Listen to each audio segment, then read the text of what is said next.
இப்போ கேர்ள்ஸ் ரவுண்ட்ஸில் முடிச்சுட்டாங்க. உள்ளுக்கு போகிறதுக்கு இப்போ பாய்ஸ் மாதிரி அவங்களே இது எக்ஸசைஸ் பண்ணிக்கிறாங்க. எக்ஸசைஸ் பண்ணிவிட்டு அவங்க உள்ளுக்கு போவாங்க. பாய்ஸ் முடிக்க போகிறாங்கன்னு நினைக்கிறேன் கைஸ். ஓகே பார்ப்போமே. காய்ஸ் நான் பேசுனேன்ல, பாய்ஸ் ரெடி ஆகிட்டாங்க. கிரவுண்டுக்குள்ளே போய் ப்ராக்டிக்ஸ் பண்ணிட்டு இருக்காங்க. அவங்க ப்ராக்டிக்ஸ்லாம் பண்ணிட்டு உள்ளுக்கு போயிட்டாங்க காய்ஸ். கேர்ள்ஸ் இப்போ பால் ப்ராக்டிக்ஸ் பண்ணிட்டு இருக்காங்க. அவங்க பண்ணிட்டோன்னே உள்ளுக்கு போயிடுவாங்க காய்ஸ். ஓகேயா? நம்ம பொறுத்திருந்து மேட்சையும் பார்ப்போம். ஓகேயா?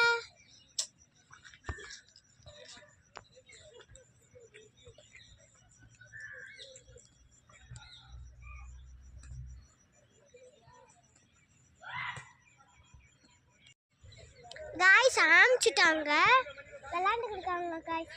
இங்கே ரெட் கலர் டீமில் காய்ஸ் நான் கையை வச்சு காமிக்கிறேன். இந்த ரெட் கலர் டீமில் எங்கள் அண்ணன் இருக்காங்க காய்ஸ். இங்கே நான் காமிக்கிறேன். எல்லாரும் கத்திக்கு இருக்காங்க காய்ஸ். காய்ஸ் எங்கள் அண்ணன் 5ஆம் நம்பர் ஜெர்சி போட்டிருக்கேன். அதை எது 5ஆம் நம்பர்னு நீங்களே கண்டுபிடிங்க பார்ப்போம்.